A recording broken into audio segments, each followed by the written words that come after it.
अस्सलाम वालेकुम dear students, ये ordinary differential questions lecture number 24 math 202 और आज हम पढ़ेंगे second order linear non homogeneous ordinary differential question जिसके के कांस्टेंट कोफिशिएंट्स हैं। शक्ल उसकी इस तरह की है, ये रेंज क्वेश्चन वन ये आ गया। ये क्वेश्चन वन आपके पास जो है ये सेकंड ऑर्डर है। यहाँ पे देख लें सबसे बड़ा डेरिवेटिव ऑर्डर टू का है, लीनियर है। ये देख लें सेकंड डेरिवेटिव की पावर वन, फर्स्ट डेरिवेटिव की पावर वन, वाई जो डिपेंडेंट वेरिएबल है उसकी पावर वन, ना y से मल्टीप्लाइड है ना डेरिवेटिव से मल्टीप्लाइड है ना डेरिवेटिव y से मल्टीप्लाइड है। नॉन होमोजेनियस इस टर्म की वजह से जो कि नॉन जीरो है, ये वो टर्म है ना इसके अंदर y है ना उसका डेरिवेटिव है, स्ट्रिक्टली फंक्शन ऑफ x है और नॉन जीरो है। कांस्टेंट कोफिशिएंट्स वो आपके पास पहले ये देख लें, इन्होंने नॉन होमोजेनियस का यहाँ से बता दिया। ये वाली टर्म आपके पास नॉन जीरो जो मैंने एक्सप्लेन कर दिया। कांस्टेंट कोफिशिएंट्स जो आपके पास आ रही हैं वो ये वाले हैं, ये a0 a1 a2, ठीक है। इनकी बात कर रहा है कि ये तीनों के तीनों कांस्टेंट है जो पहले भी थे। आगे लिखा है सी आल्सो लेक्चर नंबर 19, वहां पे भी डेफिनेशन डिस्कस की गई थी कि नॉन होमोजेनियस क्या होती है, होमोजेनियस क्या होती है। आसानी के लिए अब हम ये करेंगे कि बजाय के पूरा डेरिवेटिव लिखें, ये जो ऑपरेटर है डी बाई डी एक्स, इसको डी लिख देंगे, D square by d x square को डी स्क्वायर लिख देंगे, कैपिटल डी स्क्वायर। और उस लिहाज से फिर ये होगा, यहाँ पे लिखा हुआ है soon to indicate the operations of taking the first second, वैसे सेकंड ऑर्डर बनते हैं, फर्स्ट डेरिवेटिव कह लें, first order derivative, second order derivative of the dependent variable y। उसके लिहाज से फायदा हमें ये होगा कि जो क्वेश्चन नंबर वन है जरा ये सिंप्लीफाई या सिंप्लीफाइड फॉर्म में हो जाएगी। Instead of writing d square y by d x square, ये डी स्क्वायर वाई हो जाएगा, d y by d x की बजाय डी वाई हो जाएगा, ठीक है। अब मजीद इसको आसान बनाने की कोशिश करते हैं या सिंप्लीफाई करने की कोशिश करते हैं। यहाँ पे देख लें ये डेरिवेटिव है ना जो कि y पे ऑपरेट हो रहा है, ये भी डेरिवेटिव है y पे, ये डबल डेरिवेटिव, ये फर्स्ट डेरिवेटिव, ये अब y कॉमन निकाला जा सकता है। जब d स्क्वायर इस पे ऑपरेट करेगा ये टर्म आ जाएगी, d इस पे ऑपरेट करेगा ये टर्म आ जाएगी, a2 से मल्टीप्लाइड होगा तो ये टर्म आ जाएगी। अब मजीद इसको करते हैं आसान, यानी कि सिंप्लीफाइड नोटेशन। अब देखें फाई ऑफ डी लिख दिया, ये जो फाई ऑफ डी है ना ये सारे का सारा ये, तो अगर इसको देखा जाए यहाँ पे ये है जी फाई ऑफ डी, तो ठीक है उसलिए ऐसे भी ठीक है, डी का फंक्शन ही है ना। ये सारे का सारा आपके पास हो गया phi of d operating on y is equal to f of x. ये देख लें कितनी कॉम्प्लिकेटेड फॉर्म में लग रही थी और सिंपल हमने ये लिख दिया, लेकिन इसे पता होना चाहिए ये capital D is D by d x और ये फाई ऑफ डी जो है ये सारे का सारा ऑपरेटर है जिसमें फर्स्ट डेरिवेटिव है, डबल डेरिवेटिव है और एक ऐसी टर्म है जिसका डेरिवेटिव नहीं है। अब वो कहते हैं जी कि इसको दोबारा जरा कंसिडर करें। अब ये हम क्या कर क्या रहे हैं, देखें ना इस चीज से भी होता है, समझ आ भी जाए ना तब भी स्टूडेंट्स को होता है कि कर क्या रहे हैं। अब मैं आपको बताने लगा हूं कि जो आपके पास non homogeneous ordinary differential question होती है लीनियर विद कांस्टेंट कोफिशिएंट्स, उसका सॉल्यूशन लिखा कैसे जाता है। अभी हमने मेथड तो सीखना है इसका, जुबानी सुने, की पॉइंट बोलने लगा हूं और जरा पुरानी यादें ताज़ा करने लगा हूं कि कैसे हमें कहा था कि भाई यूं लिखा जाता है और दिमाग में रख लो। होमोजेनियस क्वेश्चन जो कॉरस्पॉन्डिंग बनती है यानी कि एफ ऑफ एक्स को जीरो करके उसका सॉल्यूशन यानी कि कॉम्प्लीमेंट्री फंक्शन प्लस इसका जिसको पार्टिकुलर इंटीग्रल कहते हैं, दोनों को ऐड करके लिखा जाता है, दोनों को ऐड करके लिखा जाता है। ये तो लगता है लेक्चर खत्म हो गया, यही तो समझाना है, ऐड करके क्यों, खास तौर पे होमोजेनियस का क्यों उसमें आ रहा है, होमोजेनियस तो ये है ही नहीं, this is not an homogeneous question, फिर होमोजेनियस इक्वेशन का सॉल्यूशन इसमें क्यों आ रहा है। लेकिन अब यहाँ पे हम वही सीखेंगे। अब इसमें जरा ध्यान से देखें, ये तो फिर वही बताया कि डी किसके बराबर है, डी स्क्वायर किसके बराबर है, ये चीज हो गई। F of x of course non homogeneous है, नॉन जीरो। अब वो कहता है कॉरस्पॉन्डिंग जो आपके पास बनेगी होमोजेनियस क्वेश्चन इसकी क्या बनेगी, कैपिटल एफ ऑफ एक्स को जीरो करेंगे। ये लें जी, कर दिया, यानी कि phi of d operating on y is equal to zero. ये सारे का सारा ये चीज ये जीरो, ये phi of d operating on y is equal to zero, ये चीज आपके पास आ गई विद सॉल्यूशन, ठीक है, यानी कि कॉम्प्लीमेंट्री फंक्शन। वो कहता है सपोज करें कि इसका सॉल्यूशन जो आपके पास है ना, जो कॉम्प्लीमेंट्री फंक्शन है वो आपके पास ये है वाई सी। अगर वाई सी है तो जाहिर बात है फिर इसको सेटिस्फाई करेगा, इसको सेटिस्फाई करेगा, तो y की जगह अगर मैं y से लिखूं तो कोई फर्क नहीं पड़ता। ये आ गई क्वेश्चन नंबर 2, ये थी क्वेश्चन नंबर 1। ये तो हो गया आपके पास कॉरस्पॉन्डिंग होमोजेनियस इक्वेशन का सॉल्यूशन। अब जाहिर बात है नॉन होमोजेनियस का भी होगा। वो कहता है let us assume the solution of the non homogeneous equation 1 as ये है, ये u ले लें। अगर ये इसका सॉल्यूशन है तो जाहिर बात है फिर ये किसको सेटिस्फाई करेगा, ये जारी बात है क्वेश्चन नंबर 1 को करेगा। लेकिन ये बजाय कि ये पूरा लिखा जाए, ये फाई ऑफ डी वही था पिछली स्लाइड से भी, अब यहाँ से देख लें, पिछली साइड में भी लिखा हुआ है, यहाँ से देख लें, वाई को छोड़ें तो ए नॉट डी स्क्वायर है प्लस a1 डी है और a2 है, ये वाई पे ऑपरेट हो रहा है। अब अगर यहाँ पे देख लें y is equal to u, इस इक्वेशन का सॉल्यूशन है तो y की जगह u करें तो कोई फर्क नहीं पड़ता, एफ ऑफ एक्स। अब ये आपके पास कौन सा सॉल्यूशन है, नॉन होमोजेनियस का। होमोजेनस का ये था, ये होमोजेनस क्वेश्चन है, नॉन होमोजेनस का ये है, ठीक हो गया। अब अगर मैं इक्वेशन नंबर 2 को इक्वेशन नंबर 3 को ऐड कर दूं तो क्या होगा? राइट साइड सिंपल है, यहाँ पे 0 है, यहाँ पे एफ ऑफ एक्स है, दोनों को ऐड करें, एफ ऑफ एक्स ही होगा। लेफ्ट साइड पे 5d operating on y of c is this one, 5d operating on u is this one, adding both. अब 5d कॉमन निकाल लें तो यहाँ से आ जाएगा y ऑफ c, यहाँ से आ जाएगा जी u। अब जरा ध्यान से देखें इस इक्वेशन को, ये वाली जो इक्वेशन है इसको ध्यान से देखें। वो कहता है which shows that y is equal to y c plus u, यानी कि ये वाली जो चीज है y is equal to y c plus u, ये भी सोल्यूशन है non homogeneous ordinary differential equation 1 का। इसका कैसे कह सकते हैं? यहां पे देख लें, ये तो था ही उसका सोल्यूशन, इसलिए इसके बराबर लिखा हुआ था। और ये वाली आपके पास क्या थी? ये थी 5d operating on y is equal to f of x. ज्यादा बेहतर होगा कि इसको देख लें, यही थी। पहले हम ये समझ लेंगे ये वाली इक्वेशन वही है जो कि ये है। ये दरिया नील समझाएगा आपको, वहां से बह के इधर पहुंच गया। ये वाली जो क्वेश्चन है ये देखें, ये आया, ये दरिया नील आ रहा है, ये पहुंचा। कम से कम राइट हैंड साइड तो वही है ना, लेकिन लेफ्ट हैंड साइड भी वही है। 5d क्या था? ऑपरेटर था, क्या था? a not D square plus a1d plus a2 operating on y। अब जरा इस इक्वेशन को देखें, इसको भूल जाए जरा, क्योंकि ये यही वाली है सिंप्लीफाइड फॉर्म में। अब इसको देखें और ध्यान से आप इक्वेशन नंबर 4 को देखें। यहाँ से साफ नजर आ रहा है कि y को मैं रिप्लेस कर दूं वाई सी प्लस यू से, तो ये इक्वेशन सेटिस्फाइड है। यहाँ से पता लगता है आप प्रूफ कर गई हैं। इसका मतलब है कि जो आपके पास ये नॉन होमोजेनियस इक्वेशन है, इसका सोल्यूशन बनता है वाई सी प्लस यू। आपने नॉन होमोजेनियस को सॉल्व करना है तो होमोजेनियस का सोल्यूशन प्लस नॉन होमोजेनियस का ऐड करके लिखना है, ठीक है। अब पता लग गया कि यही बनता है। अब ये वाली जो चीज आपके पास आ रही है ना, यू, इसको यू नहीं कहेंगे, इसका नाम खास है, इसको कहते हैं पार्टिकुलर इंटीग्रल। अगली स्लाइड पे किया हुआ है, वहां से देख लें। तो कह रहा है कंप्लीट सोल्यूशन और the general solution. General solution इसलिए इसमें आर्बिट्ररी कांस्टेंट्स होंगे, वाई सी में तो होते हैं, of the second order non homogeneous ordinary differential equation. ये दोबारा देखें, कंप्लीट सोल्यूशन या जनरल सोल्यूशन जो होगा second order non homogeneous ordinary differential equation का बन जाएगा y is equal to y c plus u. U को कहते हैं पार्टिकुलर इंटीग्रल या पार्टिकुलर सोल्यूशन, इसके कोई आर्बिट्ररी कांस्टेंट नहीं होते। अब ये रटा नहीं है, ये भी लॉजिक है, इसलिए कि सेकंड ऑर्डर में जो आर्बिट्ररी कांस्टेंट्स आते हैं उसकी सोल्यूशन में वो दो होते हैं, वो इसके अंदर ऑलरेडी मौजूद हैं। इसके अंदर भी आ जाएंगे तो दो से ज्यादा हो जाएंगे, अगर ये सेकंड ऑर्डर है। सेकंड ऑर्डर की बात ही कर रहे हैं फिलहाल। मतलब है कि कॉम्प्लीमेंट्री फंक्शन में या कॉम्प्लीमेंट्री सॉल्यूशन में उतने कांस्टेंट होते हैं जो कि डिफरेंशियल इक्वेशन का ऑर्डर होता है, उससे ज्यादा कांस्टेंट्स रिक्वायर्ड भी नहीं होते, हो भी नहीं सकते। इसलिए इसके अंदर कोई आर्बिट्ररी कांस्टेंट नहीं होगा। ये रीजन है कि particular solution has no arbitrary constants because arbitrary constants are already there in the complementary function. तो वाई पी से डिनोट करेंगे इसको, ये यू को, ये बनता है जी। तो जब भी आपने नॉन होमोजेनियस को सॉल्व करना है तो कॉम्प्लीमेंट्री भी निकालना है और ये भी निकालना है। इसका मतलब अगर आपको कॉम्प्लीमेंट्री निकालना नहीं आता, आपको होमोजेनियस निकालनी नहीं आती, तो ये टॉपिक पढ़ना ही फजूल है। और आगे जाके देखेंगे कि ये सोल्यूशन भी यूज हो रही होगी, ये पार्टिकुलर इंटीग्रल निकालने में ये भी यूज हो रही होगी, हर दफा नहीं तो कई मरतबा यूज होगी। अब वो कहता है we shall study methods to find the particular solution. फिर इसको देख लें, ये क्या कह रहा है कि यू को कहते हैं पार्टिकुलर इंटीग्रल या पार्टिकुलर सोल्यूशन। आर्बिट्ररी कांस्टेंट्स में नहीं होते क्योंकि वाई सी में ऑलरेडी मौजूद है। और हम मेथड स्टडी करेंगे to find the particular solution of ये वाला, और नॉन होमोजेनियस है, ठीक है।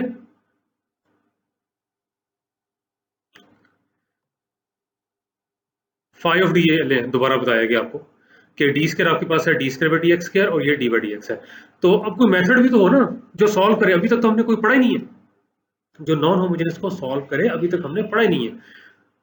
तो बाकी ये देखें दोबारा बताए हुए हैं, डी स्क्वायर आपके पास जो है D square by d x square है और जो डी साहब है ये डी बाई डी एक्स है, ये हो गया। तो वो कहता है जी वेलकम करें किसको? उस मेथड को जो कि सॉल्व, ये क्लास तो बड़ी खुश है, आपको भी खुश होना चाहिए। उस मेथड को आप वेलकम करें जो सॉल्व करेगा non homogeneous ordinary linear differential equation, ठीक है जी। सेकंड ऑर्डर कर लें, आपके लिए वही है विद कांस्टेंट कोएफिशिएंट्स, ठीक है। और इस तरह से कर लें। तो बा मुलाहिजा, बा अदब, होशियार, मोहतरम मेथड साहब जो कि non homogeneous ordinary differential equation को सॉल्व करेंगे, तशरीफ लाते हैं मेथड ऑफ अनडिटरमिन्ड कोएफिशिएंट्स।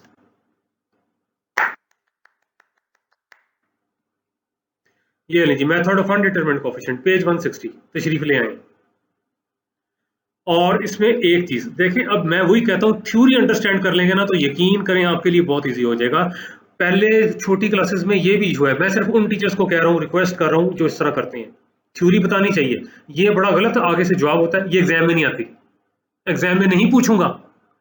और भाई असल चीज तो वो खा जाते हैं आप और उसके बाद क्वेश्चंस के रटवा देते हैं, फायदा क्या हुआ फिर? ये सोचें जिसने फर्स्ट टाइम मैथमेटिक्स बनाया था उसने मतलब है कि थ्योरी बाद में डेवलप की थी और पहले वो इक्वेशंस बन रही थी। अब ये वाला आपने सॉल्व करना है ना।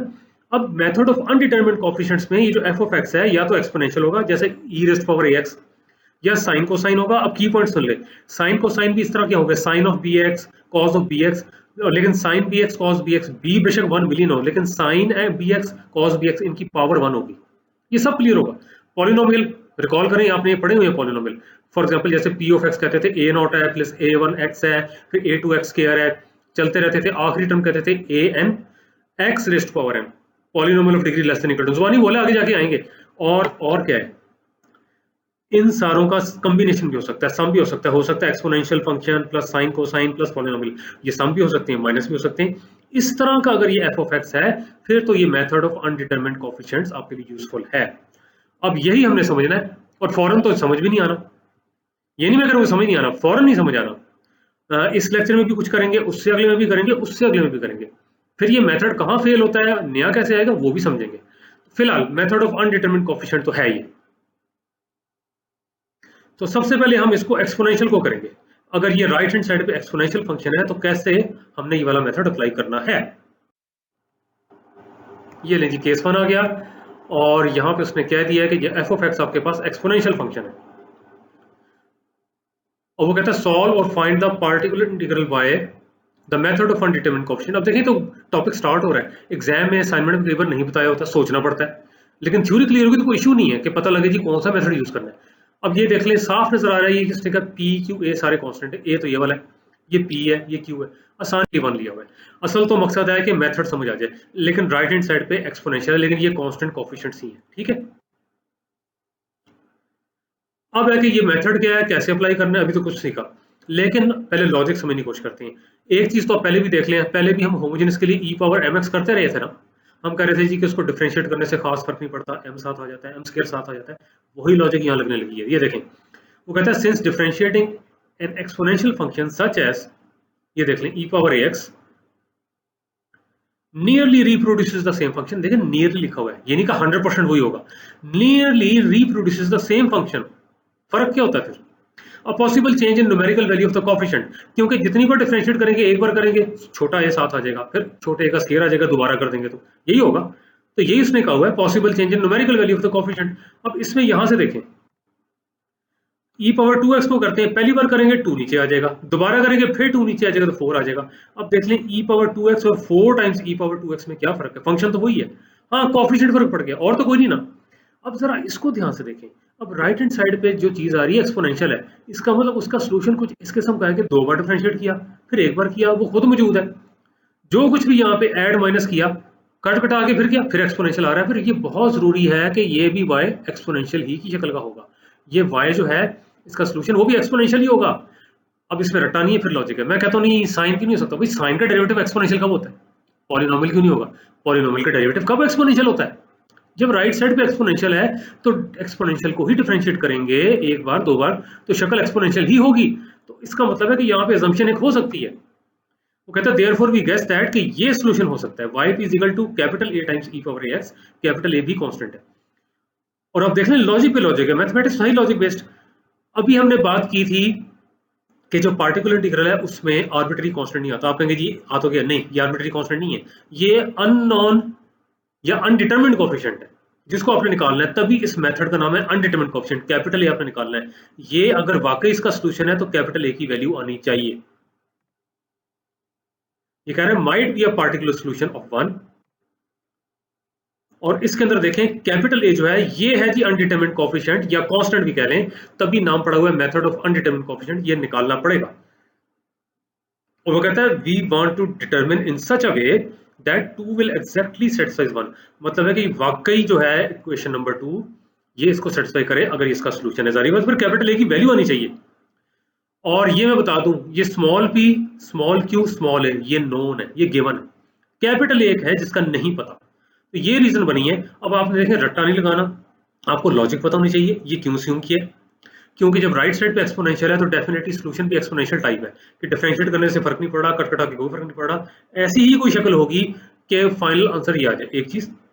और दूसरा कैपिटल ए जो आपके पास है ये आर्बिट्ररी कांस्टेंट नहीं है, ये अनडिटरमिन्ड कोएफिशिएंट है, इसको आपने निकालना है, तभी नाम पड़ा है अनडिटरमिन्ड coefficient, method of undetermined coefficient. तो अब अगर ये सॉल्यूशन है, इसकी कोई वैल्यू होगी जिसके लिहाज से कैपिटल ए की वैल्यू की इसको सेटिस्फाई करे, पर ये निकालना कैसे, सॉल्यूशन है तो इसको सेटिस्फाई करेगा, इसी में ही सब्स्टिट्यूट करना है, इसी में ही सब्स्टिट्यूट करके कैपिटल ए निकालने की कोशिश करनी है। आए करें कोशिश, ले जी, ये सब्स्टिट्यूट होने लगा जी इसमें, इसमें हो गया ना। इसको सब्स्टिट्यूट करें, या y की जगह इसका डबल डेरिवेटिव लेना है, इसको सब्स्टिट्यूट करें y की जगह फर्स्ट डेरिवेटिव लेना है, यहां पे करें ये ले, ठीक है जी। अब जब आप यहां पे देख लें, पहले इसको देख लें, पहला डेरिवेटिव लेंगे, कैपिटल ए तो कांस्टेंट है उसको निकालें बाहर, एक्सपोनेंशियल का क्या हो जाएगा, एक्सपोनेंशियल खुद और जो पावर में उसका हो जाएगा स्मॉल है, ये तो कई बार स्टेप कर लिया। अब अगर मैं इसी का दोबारा लूं, ये p और कैपिटल ए छोड़ दें, अब बाकी हिस्से का दोबारा लूं, तो एक्सपोनेंशियल का यहाँ पे देख लें e पावर ax, दोबारा करें तो a स्क्वायर, इसलिए यहाँ पे a स्क्वायर लिखा हुआ है। अब यहाँ से दोबारा देख लें, कैपिटल ए कांस्टेंट है, बाहर निकाल लें, एक बार डिफरेंशिएट करेंगे स्मॉल ए नीचे आएगा, दोबारा करेंगे फिर स्मॉल ए नीचे आ जाएगा, तो स्मॉल ए स्क्वायर ये आ गया, ये वाली टर्म एज इट इज है।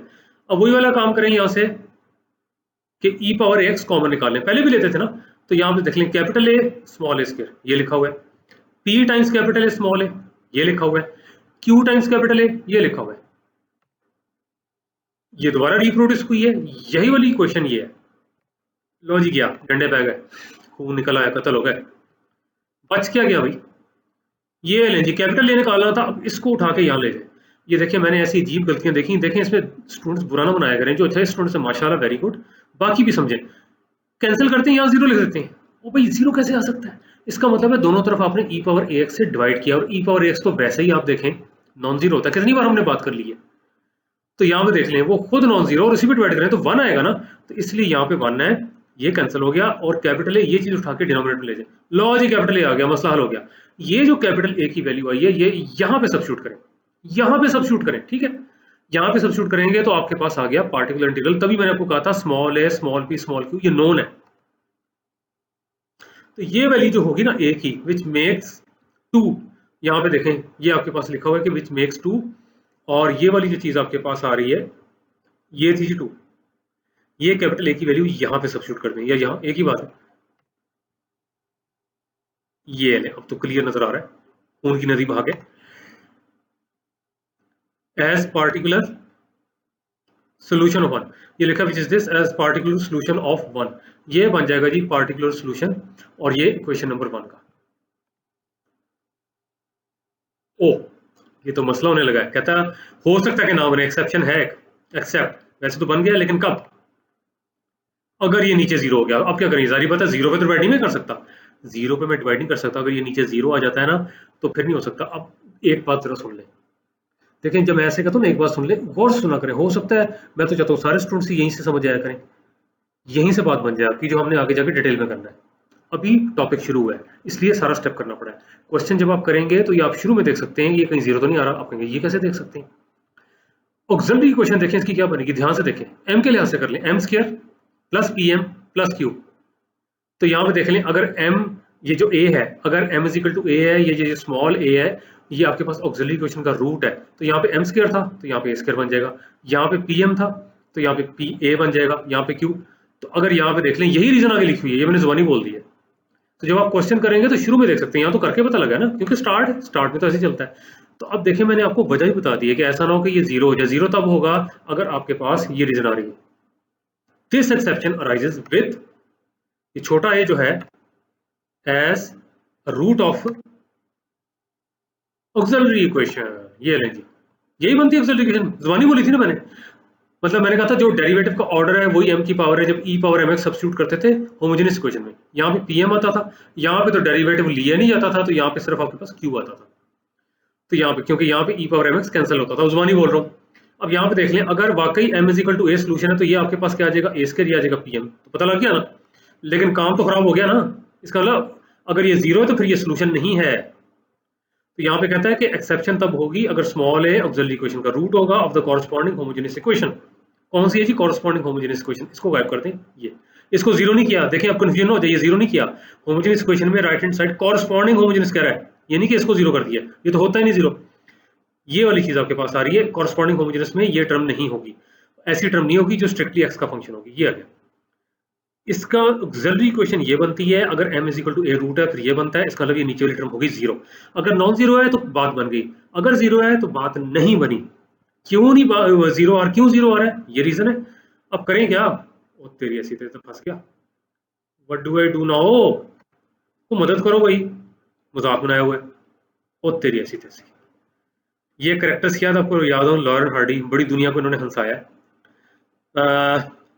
काफी अरसा हो गया उनको फौत हुए, लेकिन सिचुएशन देखें, हेल्प ऐसी ही है। समझ लें कि ये टीचर है, ये सारी क्लास है, और टीचर सारी क्लास को बाहर निकाल रहा है, अपने पूरी हिम्मत से बाहर आना है, बजाय कि टीचर को भी अंदर ही धक्का मार के उसको भी चक्कर से फंस दे, हालांकि बेचारा घुसा हुआ है अंदर निकालने के लिए। तो इस तरह की हेल्प चाहिए, ठीक है।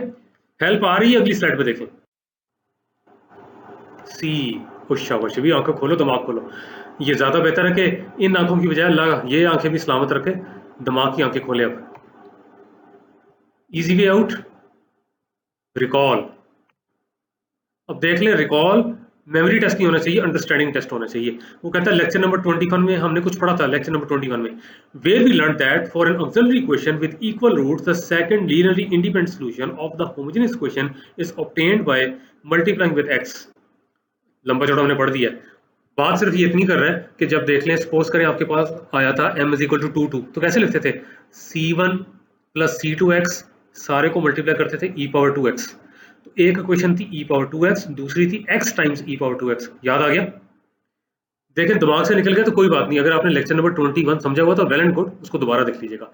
एक अगर इक्वेशन आपके पास या सोल्यूशन कहना चाहिए, नॉट इक्वेशन, एक आपके पास सोल्यूशन था e पावर 2x और आपके पास रिपीटेड रूट्स थे 2 2, तो दूसरा था x times e power 2x, x से मल्टीप्लाई करके दूसरा आता था, बाय चॉइस नहीं, मैंने प्रूव करवाया था। तो वही टेक्निक अब यहां लगाते हैं। अब अगर वो a times e power x fail हो रहा है तो x से मल्टीप्लाई करके देखते हैं कि अब बात बन जाती है। देखें ये लॉजिक में चल रहा है। तो उन्होंने कहा कि is obtained by multiplying with x, with this hint we right.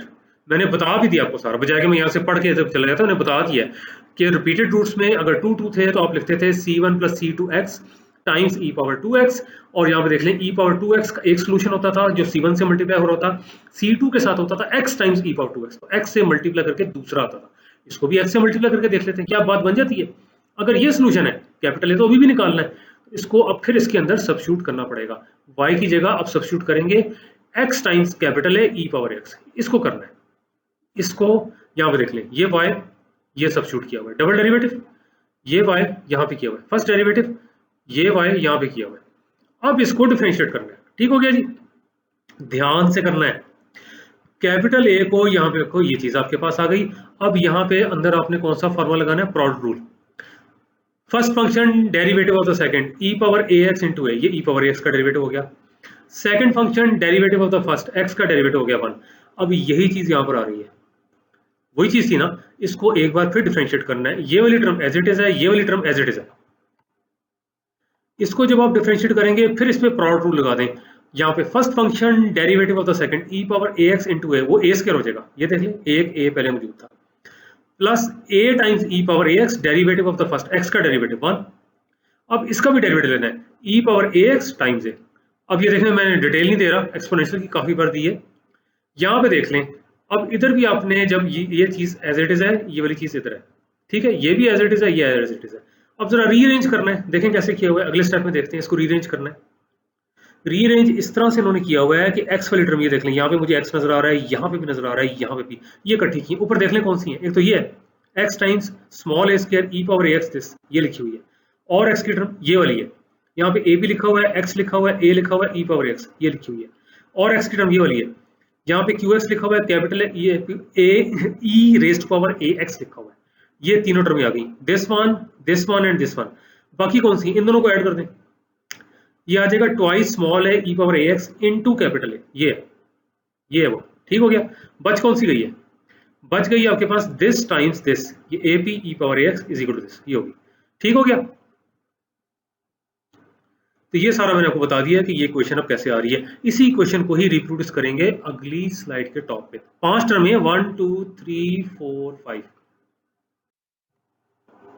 ले जी 1 2 3 4 5 वही 5 टर्म है।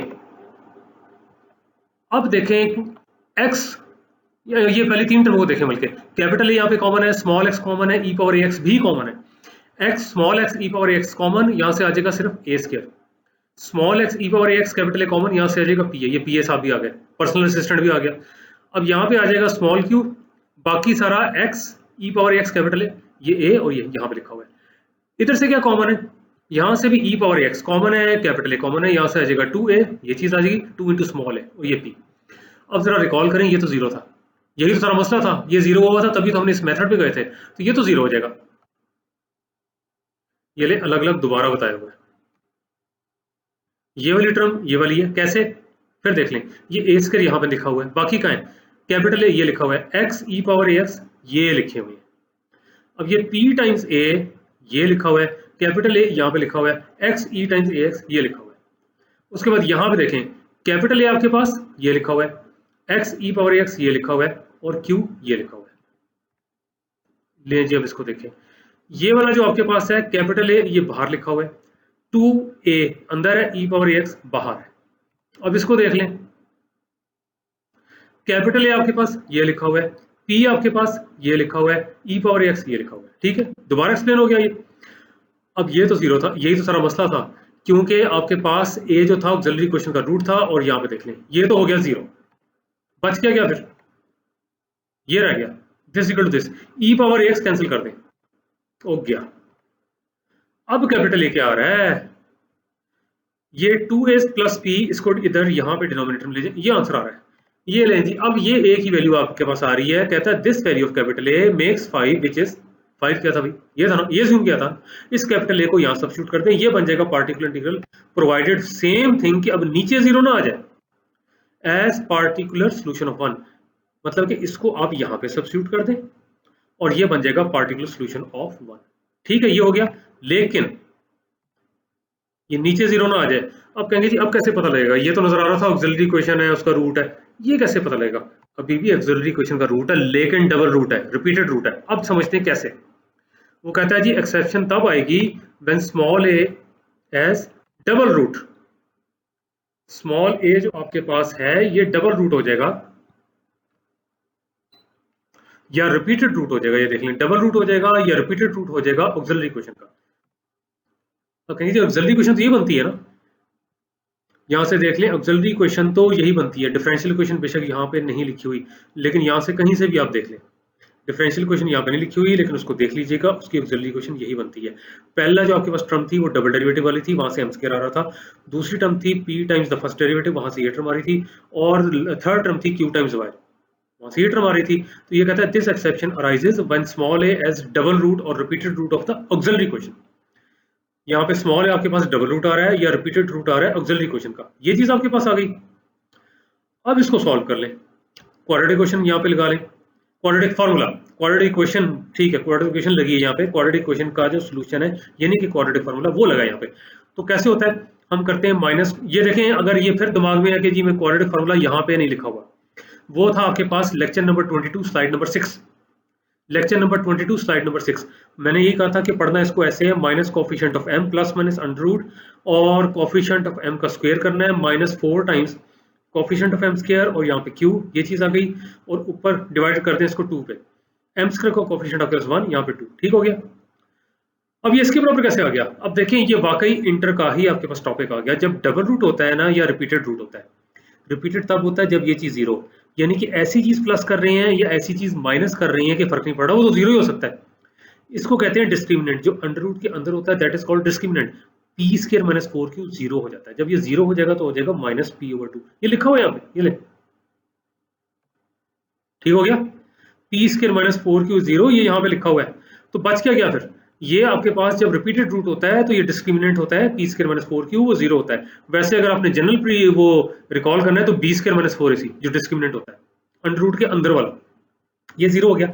जब ये जीरो हो गया तो आप देख लें बच क्या गया, ये माइनस p/2, ये अब 2 को इधर मल्टीप्लाई 2m हो जाएगा, माइनस p को भी लेफ्ट साइड पे ले जाएं, plus p is equal to 0। दोबारा देखें, 2 को मल्टीप्लाई करें m से, माइनस p को लेफ्ट हैंड साइड पे ले जाएं, प्लस p हो जाएगा इक्वल टू 0।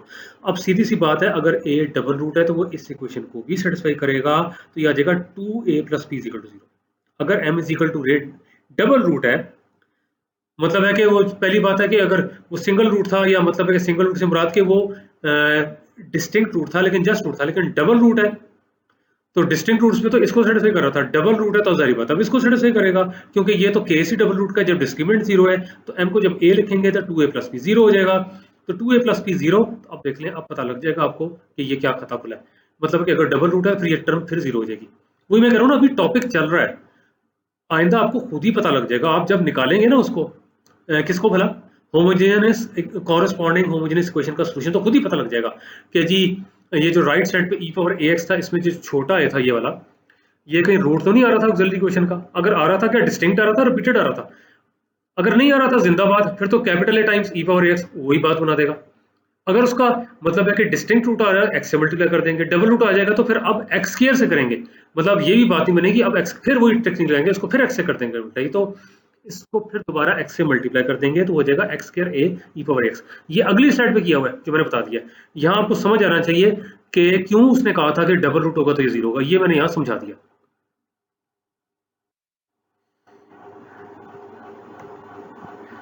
लगता है फिर फंस गए है ना। उसने कहा जी looks like I am in trouble again, don't worry, expect success, just go ahead. एक चीज बता दूं, फेलियर वो नहीं होता जो फेल हो जाए, फेलियर वो होता है जो ट्राई करना छोड़ दे, जो हिम्मत हार जाए कि बस जी हूं मैं कर सकता, बस बहुत हो गया। उसमें और चीजें भी आ जाएंगी, जो चीज पसंद नहीं उसको ना करें, लेकिन जो पसंद है उसमें लगे रहें, अगर उसमें भी खतरा है या कोई मसला हो जाता है, सक्सेस नहीं होती तो लगे रहें। तो ये वही वाली बात यहाँ भी हुई है कि ट्रबल में तो हूं मैं, लेकिन वरी नहीं करना, हैप्पी रहना है, और इंशाल्लाह ताला आपके कामयाबी कदम चूमेगी। चलें जी, you can continue the previous technique, ठीक है ना, मैंने तो वीकेंड कह दिया, लेकिन चलिए यू कैन जो भी है हम कंटिन्यू करते हैं, और क्या x से फिर मल्टीप्लाई करते हैं। तो पहले हमने अस्यूम किया था x times e power x, लेकिन अगर वो डबल रूट है, स्मॉल है, तो आप दोबारा ऐसे करें मल्टीप्लाई, अब इसको सब्स्टिट्यूट करना पड़ेगा इसी इक्वेशन में, फिर वही काम करना पड़ेगा, अब इसको डिफरेंशिएट करना पड़ेगा। कर लेते हैं डिफरेंशिएट, पहले भी की थी यार, दोबारा कर लें। तो यहाँ पे देख लें, ये वाली चीज है, पहले इसको देख लें, यहाँ पे डेरिवेटिव ले लें, कैपिटल ए को आप बाहर निकाल लें, और वही वाली चीज यहाँ पे करें, आपके पास क्या आ रहा है, यहाँ पे आ जाएगा जी, इसको फर्स्ट फंक्शन लिया हुआ है e पावर x को एज इट इज लिया हुआ है, derivative of the second x square का डेरिवेटिव 2x, फिर x स्क्वायर यहाँ पे लिया हुआ है, और यहाँ पे e पावर x का डेरिवेटिव क्या हो जाएगा, e power x into a, product rule, first function derivative second plus second derivative of the first, इसी को ही यहाँ पे लिखा हुआ है। यहाँ पे डबल डेरिवेटिव था ना, तो वही टर्म यहाँ पे, क्योंकि एक डेरिवेटिव ले लिया लेकिन इसका दोबारा लेना है, देखें ये भी मैंने एग्जाम में गलती देखी, सेकंड डेरिवेटिव लेना भूल जाते हैं, ये दोबारा लेना है, ये टर्म एज इट इज, ये टर्म एज इट इज। अब इसको दोबारा डिफरेंशिएट करें, देखें सही किया हुआ है, यहाँ पे आपके पास आ गया जी ये e power x, first function derivative of the second x का 1 हो गया, फिर x लिखा हुआ है, e पावर x का करेंगे तो आपके पास e power ax into small है, ये तो ये दो टर्में इसको डिफरेंशिएट करके आ गई। अब दो टर्में और आ रही हैं जो यहाँ से डिफरेंशिएट करके आएंगी, यहाँ पे स्मॉल a है, और यहाँ पे देख लें x स्क्वायर का हो जाएगा 2x e पावर ax, और जब ये वाली चीज आपके पास आ गई, यहाँ पे आपके पास आ जाएगा x स्क्वायर का, आ जाएगा आपके पास 2x e पावर ax, ये हो गया। और अब आपने x स्क्वायर को वैसे लिखना है, और e पावर ax का जब दोबारा करेंगे तो e पावर ax स्मॉल साथ आएगा तो a स्क्वायर, तो ये दो टर्म यहाँ से आ गई, ये एज इट इज ही है, ये वाली टर्म एज इट इज ही है, ये वाली टर्म एज इट इज ही है। अब देखिए मजीद ये सिंप्लीफाई कैसे कर रही है। फिलहाल तो इन्होंने ये किया है कि e पावर ax को कॉमन निकाल लिया, साफ बाहर नजर आ रहा होगा, यहाँ पे नहीं है इसलिए 2 लिखा हुआ है, ये दो टर्में ऐड हो रही हैं, ये हो जाएगा 4ax, ये देख लें e पावर x बाहर लिखा हुआ है, ये a स्क्वायर x स्क्वायर ये लिखा हुआ है, e पावर x बाहर लिखा हुआ है, यहाँ से भी e पावर x बाहर लिखा हुआ है, 2x यहाँ पे लिखा हुआ है, ax स्क्वायर यहाँ पे लिखा हुआ है, ये वाली टर्म यहाँ पे लिखी हुई है। अभी भी देख लें, जरा कॉम्प्लिकेटेड लग रहा है। अब यहाँ पे देखें, ये देखिए मैथमेटिक्स समझना भी जरूरी है, प्रैक्टिस की चाहिए, इसकी आपको चाहिए प्रैक्टिस। अब देखें यहाँ पे क्या क्या काम किया हुआ है इन्होंने x स्क्वायर वाली टर्म इकट्ठी कर ली, ये x स्क्वायर यहाँ पे नजर आ रहा है ना, यहाँ पे भी नजर आ रहा है ना, यहाँ पे भी नजर आ रहा है। अब देखें क्या यही तीनों टर्म यहाँ पर है, पहले इसको देख लेते हैं। एक तो x स्क्वायर बाहर नजर आ रहा है, e पावर x बच क्या गया, capital A into small a square, ये कैपिटल A ये स्क्वायर, कैपिटल A भी बाहर है, e पावर ax भी बाहर है, x स्क्वायर बाहर, फिर तो बचा ही a स्क्वायर। अब यहाँ पे देख लें, एक्स स्क्वायर बाहर लिखा हुआ है, ई पावर एक्स बाहर लिखा हुआ है, कैपिटल ए बाहर लिखा हुआ है, बच क्या गया पी, और यहां से स्मॉल है, ये हो गया। अब इधर देख लें, एक्स स्क्वायर ई पावर एक्स ये भी बाहर लिखा हुआ है, कैपिटल ए जो है ये बाहर लिखा हुआ है, यहाँ पे क्यू बच गया, ये एल एन जी आ गया। अब ये पहचाने ये वही है जो जीरो था, आगे जाके बड़ा सिंपल हो जाएगा, अभी कॉम्प्लिकेट लग रहा है। देखें कोई ना कोई लॉजिक होती है स्टेप की, ये टर्म मैंने अलग करनी थी, वो एक्स स्क्वायर को अलग करके आ गई, एक्स स्क्वायर की टर्म में इकट्ठी करके आ गई। अब एक्स की टर्म जरा इकट्ठी करें, कौन कौन सी है, एक तो ये नजर आ रही है, एक ये नजर आ रही है, क्या कॉमन निकाला हुआ है, यहाँ पे x कॉमन निकाला हुआ है, यहाँ पे e पावर ax कॉमन निकाला हुआ है, और यहाँ पे देख लें जब x भी यहाँ पे कॉमन आ रहा है, e पावर ax भी कॉमन आ रहा है, यहाँ से 2a कॉमन आ रहा है आपके पास, तो यहाँ पे देख लें 2, और यहाँ पे देख लें ये कैपिटल A है जो कि ये वाली आपके पास चीज आ रही है, यहाँ पे 4 है, यहाँ से 2 कॉमन आ रहा है, बच क्या गया 2 बच गया, स्मॉल a बच गया, ये लिखा हुआ है, ठीक हो गया। अब जरा इसके ऊपर आ जाए, small x e power ax ये बाहर लिखा हुआ है, कैपिटल A ये बाहर लिखा हुआ है, बच क्या गया, यहाँ पे देख लें 2 इंटू पी, पी ये लिखा हुआ है, 2 ये लिखा हुआ है, और इसका एक बार फिर देख लें, यहाँ पे अगर ये नहीं समझ आया तो उसका फिर देख लें, यहाँ पे देख लें ये x e पावर ax ये बाहर लिखा हुआ था, इसके अलावा यहाँ पे देख लें और क्या बाहर लिखा हुआ था, यहाँ से एक 2 और यहाँ से कैपिटल ए ये बाहर लिखा हुआ था, बच क्या गया 2a, वो अंदर लिखा हुआ है, ये हो गया। अब कौन सी टर्म बच गई, ये पहली वाली 2 टाइम्स ए, इसमें ना कोई x है ना x स्क्वायर है, 2 टाइम्स ए लेकिन साथ e पावर x ये पड़ी हुई है, इज इक्वल टू x, ठीक है। अब देखें ये टर्म भी जीरो है और ये भी जीरो है, ये डबल रूट था इसलिए जीरो है, और ये क्योंकि रूट था जारी बात है, डबल रूट का रूट तो हो गया, ये भी जीरो है, ऑक्सिलरी इक्वेशन को भी सेटिस्फाई कर रही थी, ये भी जीरो हो जाएगा, ये भी जीरो हो जाएगा, जो इतना बड़ा सिंपल हो जाएगा, ये हो गया, ये लें जी, ये मैंने जुबानी बोला था ना, ये टर्म हो जाएगी जीरो, ये टर्म हो जाएगी जीरो, बच क्या गया, ये नंबर 10 में से क्या बचा, नंबर 10 को वैसे ही देखे ना, कहते हैं नंबर 10 बदमाश, बचा ही कुछ नहीं उसका, जो इतना जबरदस्त लग रहा था खोखला निकला है, भी जीरो है, भी जीरो, ये रह गया, दिस इक्वल टू दिस,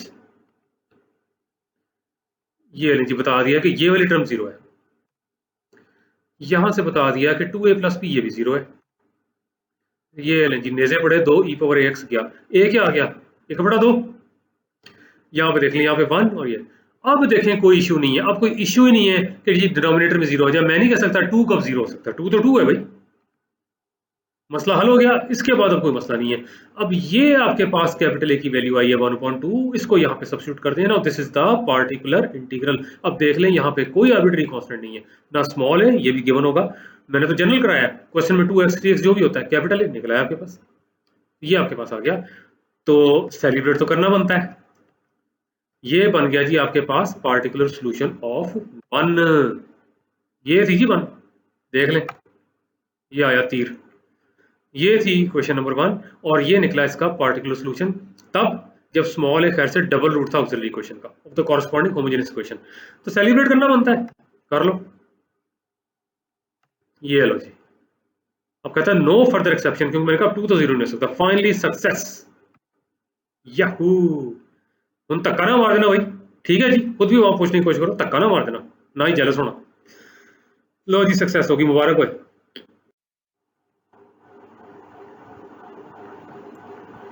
लो जी, कोई इंटेलिजेंट को पूछेगा, दुआ जारी रहेगी इंशाल्लाह ताला।